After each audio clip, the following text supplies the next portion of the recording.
Hello and welcome to New Forest Morphs, and it's our Halloween special. I'm sorry it's a day or two late, but just come back from a beautiful trip to see my grandchildren, and you can see what we've been up to. We've been carving our own homemade pumpkins that we grew ourselves, and this one I did myself. It took me 3 hours to carve it out, but I hope you're enjoying it. Is that coming through okay, Jared? Yeah, it looks really good. Lovely. So you're probably wondering how we managed to do this, but Jared sent me the template for our logo, and what I did is I actually got a black and white version, and I actually sellotaped it to the front of the pumpkin, and then with a small little tool, sharp tool, I just pinched the curves in the logo to create some dots that I then took the paper off and then cut around those and cut them out. So Jared, if you'd like to put the main light on, you can see how I've done it. Well, that's bright. You probably can't see it now. Can you see that? Yeah.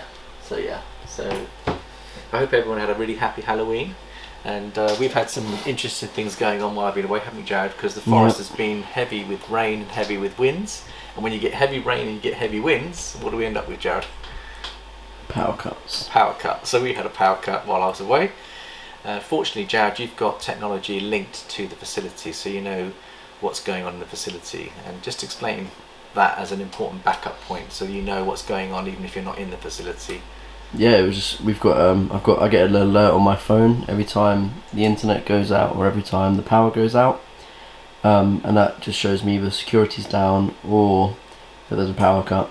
And it alerts me to know that we need to go in and sort things out. Yeah, at the time you were having dinner with family, weren't you? Yeah, we were at my in-laws, yeah. Me, my wife and my son. And I was away enjoying my daughter's family and grandchildren. And so, you know, these things happen while you're away. And if no one's here to put things right, it can be a problem. I know, as the people in Texas will know, last year with all the heavy snow they had, there was an awful lot of collections that were lost due to severe weather. And our heart goes out to those people, but you know, we can I think Jared and I, when we were doing our planning on the facility, we always wanted to have a backup generator that would be able to kick in, and although I haven't got it here with me at the moment, I brought the manual in so you can see what we've invested in. And what you have there, Jared, is a I think it's petrol driven generator. Now I think it cost me about £200, and I bought it last year.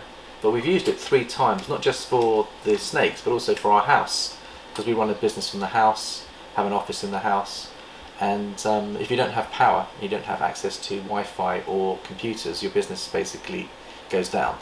And so, besides actually having it for the snakes, we also use it for the family home, and we bring that out from time to time when we need it. And tell the story, Jared. What happened to you over the weekend on Sunday when you were trying to restore power? So I come back home. We cut the meal early because I've got to get back because snakes are the #1 priority.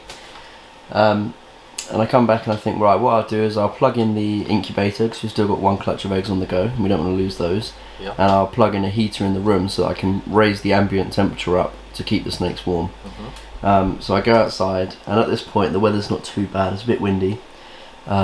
And I put the generator on and I start turning it on. And as I'm about to turn it on, it tips it down with rain. Like a lot of rain, like you get drenched within a second. And obviously you're not supposed to leave, well, the one that we've got, you're not supposed to leave the generator in the rain. So I bring it inside and I think, oh dear, what's going to happen? How am I going to warm these snakes up? And you're not supposed to cover generators either because they need airflow, otherwise they overheat and explode. Yeah. So I decided to get one of our dining room, not our dining room, but our outside dining table, and I put that outside the front of the snake house, and I used the lids of these rubs as a waterproof cover for the generator, and I set it all up underneath there and I got it going. As soon as I got it going, about 20 minutes later, the power comes back on. So I was like, here we go. So I disconnect everything, I'm putting it all away, and as I do it, the power goes again. So I then go get it all back out again, and I set it all back up again in the rain. And as soon as I set it up and turn the generator on, the power comes back, and it came back to stay. So now we've got power back, we're all good. But well, do you know what? It's actually quite good to do that trial run. It's almost like a drill that you'd have at school with a fire drill. is that having done that twice, setting up twice, and Jared brought the manual in to remind himself how to use it. So I've only done it a couple of times. Yeah. So. And anyway, I'm glad that we've got it. And say it wasn't a heavy investment, a couple £100. So if you've got a facility that you're worried about power, you don't need to get one of these huge, great big generators, because when we built the facility, and we're going to show you our plans and how we go about doing that this year, for those that are thinking about building, we very much was thinking very much about the insulation side, because even though there was, how many hours did we have no electricity in here, Jared? How much? It was about 3 hours. So in 3 hours you had a 3-degree drop in ambient temperature, didn't you? Yeah. When you came in. And the mats were still pretty much. The mats were still pretty much warm, and the 86 degrees. 86 on the hot spots, and then normally they go up to about 90, so they dropped 89 to 90, so they dropped 3, and the cool spots dropped down to 77, were they? 76, 77? Yeah. Yeah. So what you've got is, as part of your backup facility, is having the walls insulated and the ceilings and the floor insulated. So when you're building it, you're thinking all about insulation, so that if you do have a short-term break in power, your snakes are going to be cozy for a while, even if you can't get to your facility for 3 hours. And of course Jared was alerted. Now we're using special technology. We have a fire up here, Jared. We have a smoke detector. Smoke detector. That's using we use Google, don't we? So it's all quite high tech, so that if there's a fire in the facility, Jared's mobile will be alerted. I need to make sure my mobile is also alerted, Jared, so that when you're away, I've got the alertion. Mm-hmm. And also for security, we have cameras placed within the facility and outside the facility, and we can see what's going on inside and outside the facility. And that's all done on Wi-Fi. So. And it's all done on Wi-Fi, and that's all connected to us. So besides security, you've also got to think about fire risk. So if you had a fire in your facility, how quickly could you get to it? Now we've got a fire extinguisher at the back, and we'd be able to put out a fire quite quickly if we had a fire outbreak. And a lot of snakes are lost due to fires, Jared. So it's really important to think about when you're going away, when you're securing your facility, both in security, fire, and also loss of power. Really important. So if anyone hasn't thought about it, please do consider it and look into it, because it would possibly save your whole collection and all the work that you put into your collection. It would be so sad to lose it to a fire or to loss of power, and all the problems that come with that. So with that said, I'll just show you the lid of this. So you cut the lid on there. We've got a ventilation in the back, Jared. Come and have a look at the inside. So we grew these ourselves, and we used a special spoon to scour out all the pumpkin there. And at the back, so that these candles breathe, we cut holes in the back as well, so you can see. When he says we, he means him. Yeah.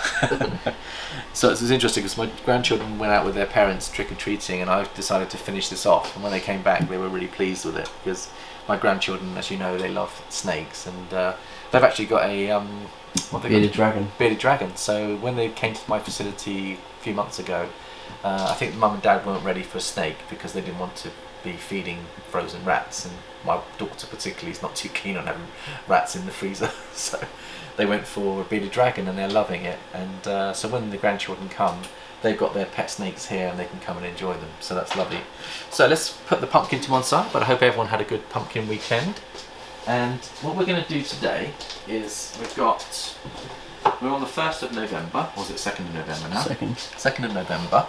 We've been doing a lot of follicle checking with the ultrasound. Now it's time to pair with the ones that we believe are ready.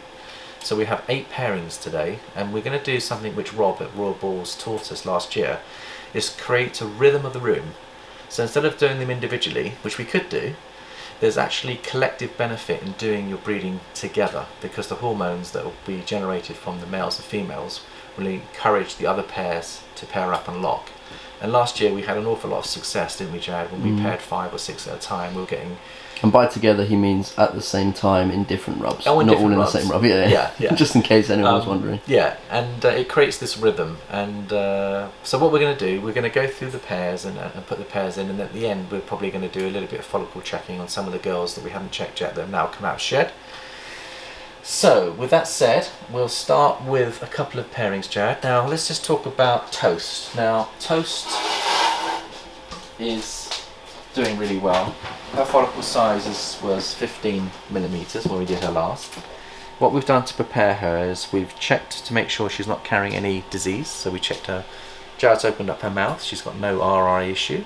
she's got no mites, she's pooing correctly, and she's healthy, and she's back in condition. So that's the first thing we've done. And now what we've decided to do, Jared, is who we're going to put to her. Was it the Mojave Ultramel? The Mojave Ultramel boy from last year's, 2 years ago, we bred a beautiful clutch of Ultramels, and we were lucky enough to hit a Mojave Ultramel. I think it's down here. Now this is Nova, who we thought was a girl, turned out to be a boy. And let's have a look at him. He's just like his dad, Titus. We're giving Titus a rest this year, but we have his replacement here, which is his son. And you'll see he's a beautiful, beautiful conditioned size. Isn't he lovely, Jared? Mm-hmm. A lovely temperament like the daddy. And by putting him to your beautiful cinnamon girl that gave us 10 eggs last year, what are we hoping to hit, Jared? What's the plan? We want to get some Savannahs that are 100% hit Ultramel. Savannahs. And what's a Savannah? It is a Mojave cinnamon. Yeah, go and have a look. She's seeing. Look, here we go. She knows the boy's coming to her, look. So can you see? Now what we've done is we've also made sure that we haven't given her a thorough clean today. We've left her in a little bit of not a complete mess, a partial mess, because we don't want to. She's been scenting, she's been doing a little bit of pee, she's wet, she's naturally wet her rub herself. And what I've done is I've put in some extra tissue with water in, and we'll just let them go together and see how they get on.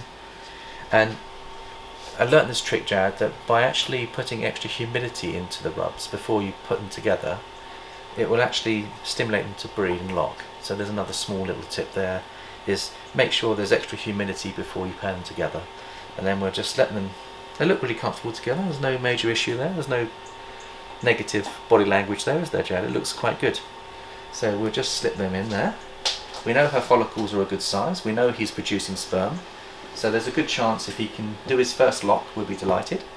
But if he doesn't, we won't worry, because there's plenty of time yet to go. So the next pairing, Jared, I'm just going to wash my hands. So I tend to wash my hands on every pairing, because even though we've checked them for health, if you don't pick up something and it's in your hand, you're passing on to the next pair, and that's how problems occur. So hygiene is the key to protecting your collection. And we use just a simple Carex soap. Give that a good clean.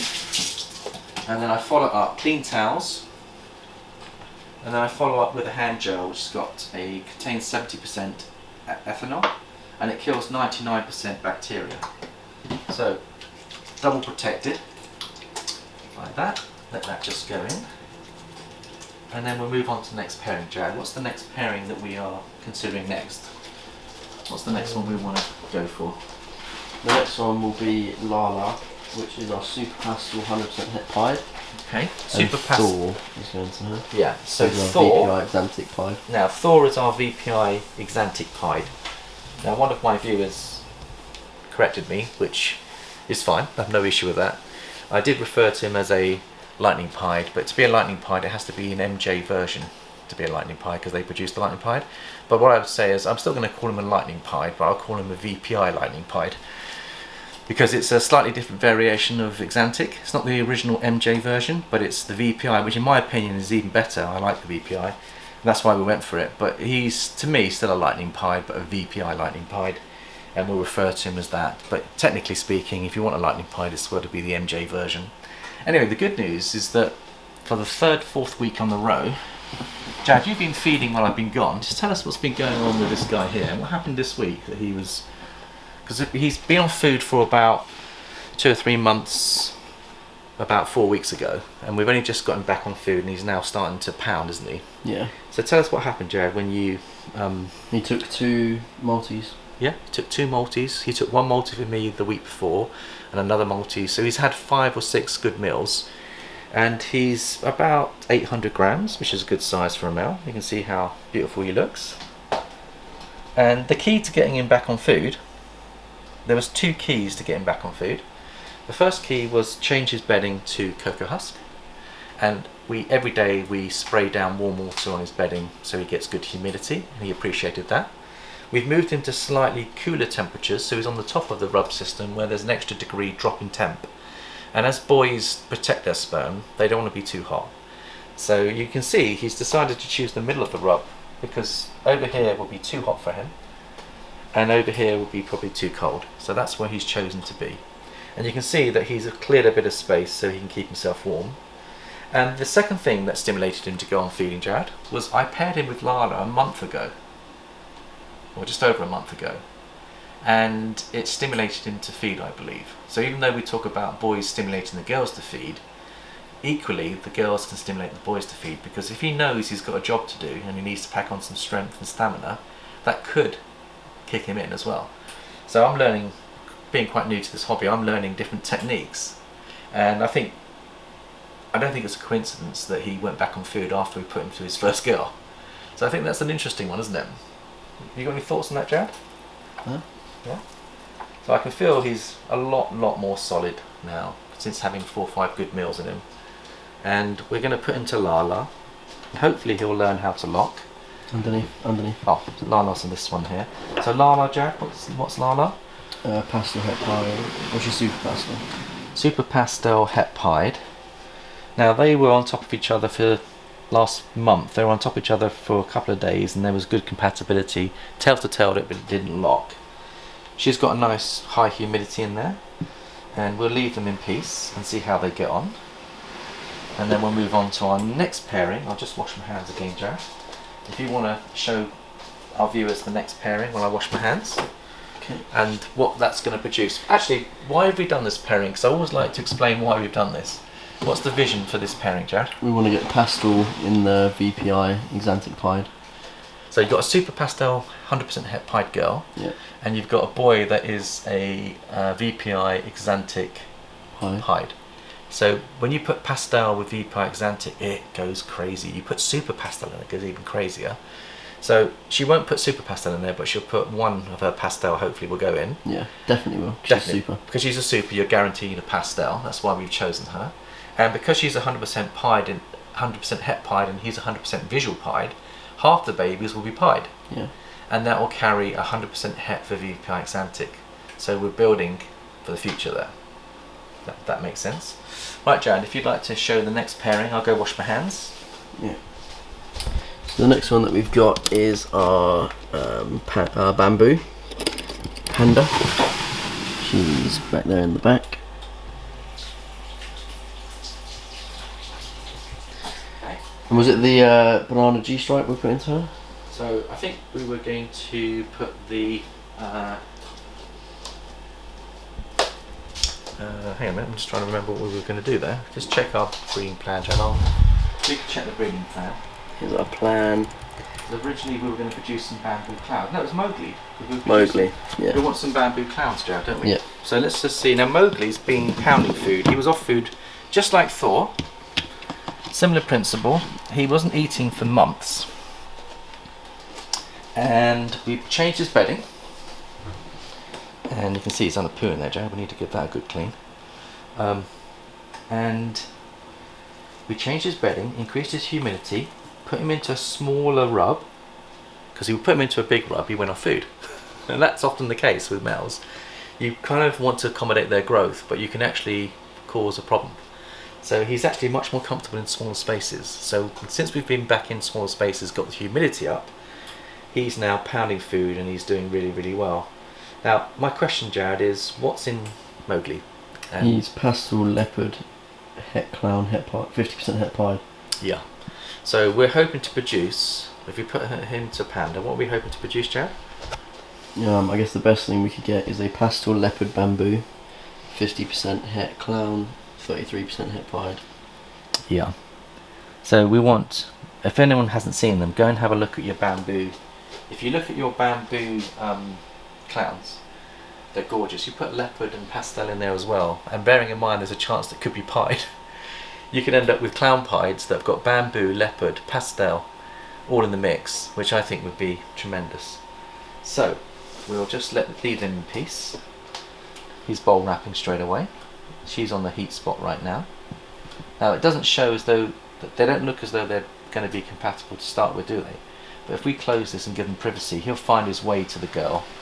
And last time she went crazy. Do you remember she put her tail up in the air, Jared, and went absolutely crazy last time? I'm hoping this time he's going to pick up on the But when she does that, she's producing, not only is she doing a visual, but she's also doing, she's letting out hormones as well. So when she's putting her tail up and she's shaking her tail, she's also releasing hormones, which will stimulate the boy to know what to do. So that's number 3. We've got 5 more pairs, Jared. So you want to go to the next one? Yeah. Next one we've got is Sienna, who is a cinnamon het pied. She's in here. She's a beautiful girl, and we're trying one more time for Panda pieds, because we think that we can get them without any kinking issues if we lower the temperature of the incubator. Yeah. But I think if we do get another clutch with kinking issues, it will be our last. This will be our last attempt. Our last attempt. We're going to drop the temps down and maybe use a smaller incubator to do it. So we're going to put Elvis to her, who's a proven breeder. He's a pastel cinnamon pied boy. And let's have a look. I believe he is, Jack, because he's produced some pastel girls. I think he's pastel. Potentially. But we'll soon Definitely find cinnamon out. pied. Yeah. Maybe. If you look at his head stamp, he's got a bit more than just cinnamon in there. I think he's got pastel. If you look carefully, you see the extra. He's very dark. Yeah. He might be. So he's a fantastic breeder for us. He's actually produced so many wonderful offspring for us, and he's going to go into Sienna. There she is. She's bowl wrapping, building follicles. Her follicle sizes were, I think they were 25 mil. So she might only need another 2 locks before she produces a clutch. So we'll let them enjoy each other. Look, he's having having a quick bath before he makes love.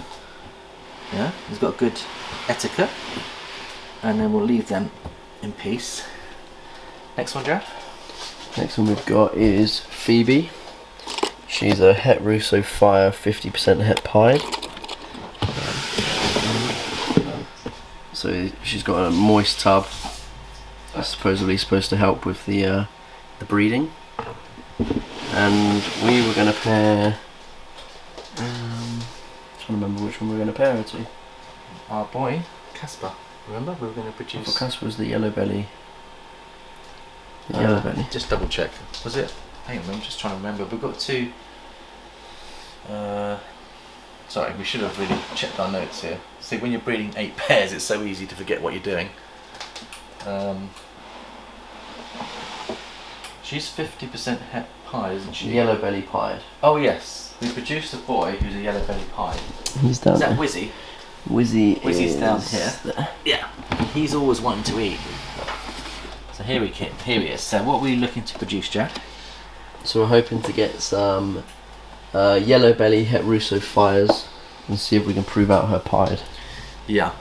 And Russo's a beautiful gene, isn't it? To get in there with the mix here. So there we go. It'd be lovely if you can lock to her. There you go, fella. You got your one of your first dates. And you can see how the Russo's beautiful, isn't it? He's going to go and explore her. There we go. He's going to have a quick drink first. We'll leave him in peace. There we go. Oh, there you go, big fella. Go and check out your girl.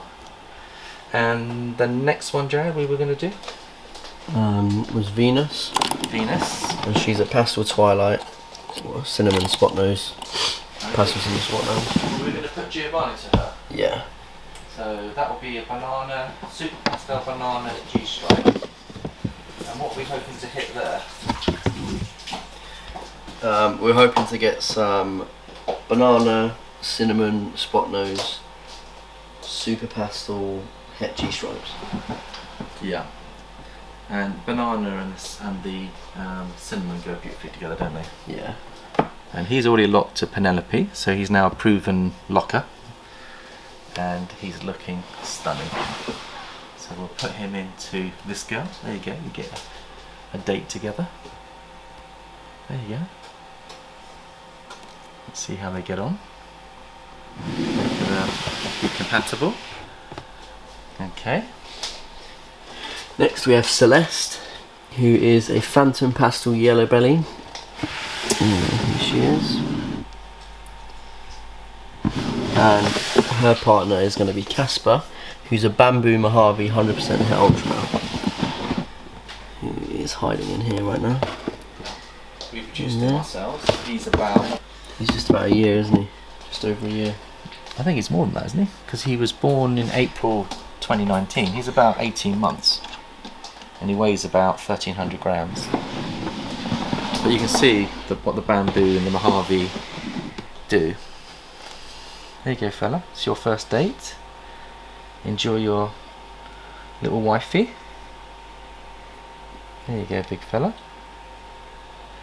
Now you've been neighbours for quite a long time, so hopefully you'll know each other's hormones and be compatible. Girl next door.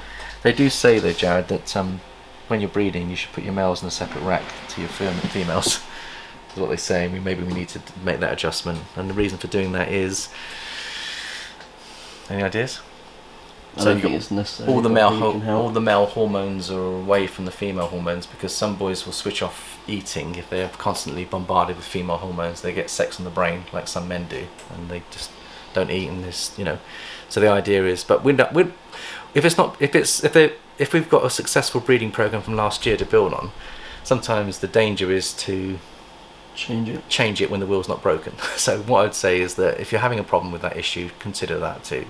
Now with only 5 minutes to go, we've only got a couple more pairings to show, Jared. Yeah. Next one we've got is over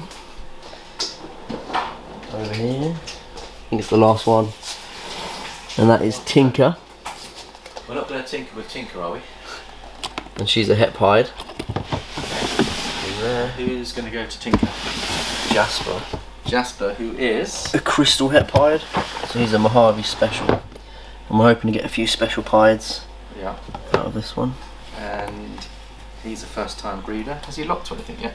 I don't believe so. So let's see if he'll lock to this girl. She's the sister of Ariel that gave us that beautiful clutch last year. She's nearly 2,000, and she's solid muscle, isn't she, Jared? You weighed her. Yeah, she's 2,000. She's very dense. Absolutely dense. So she'll produce hopefully a nice clutch if she'll lock to him. So that's all the pairings. Are you sure we've covered everything, Jared? Was that 8 pairs? Yeah, I think so. That's 1, 2, 3, 4, 5, 6, 7, 8. Yeah. So there you go, 8 pairs. I think that's the most we've ever done. But as your collection gets bigger and the girls get more mature, you will end up actually pairing up more animals on a... Now what we're trying to do is, even though we review every week what can be paired, we're trying to give our males and our females 3 to 4 weeks rest before we pair, because we don't want to over stress them out. It is a stressful experience for them. If they go into breeding, they exert energy and they get excited, and it can stress them out. So I believe personally, even though everyone to their own, we're taking the policy that if we breed carefully, slowly over a month cycle, we'll end up with stronger sperm, stronger locks, and well-rested animals that put the food back in, so they're ready to go again. So this is, it's really not overstretching the boys. So I hope you enjoyed the video. I hope you enjoyed the Halloween opening to that video. Thank you so much for your support. We are going to be giving away a free snake as part of a competition, because we've hit 800 subscribers, so we're going to be running another competition, and we'll let you know which snake's going to be made available. Thank you also to all our viewers, and particularly there's been a couple of viewers that have been buying snakes from us that we want to thank. We've had, Jad, you sold a couple of snakes over the weekend while I've been gone, and one of them was a dedicated viewer that's been watching our videos from day one, and he picked up 2 beautiful snakes, and we thank you, Gary, for your business and your support. And you've got another one that you're selling in a couple of weeks, Jared, haven't you? Yeah, we've got someone picking up. Yeah, friends of our family that are picking up one. So what's lovely is that we're producing quality snakes, not just for our own collection, but also for other people's collections. And I think that gives us a lot of joy, knowing that what we're doing is going to bring joy to you as well. So please, if anyone out there would like to look us up for any snakes, please feel free. And have a wonderful evening, and we shall catch you again. Bye bye for now.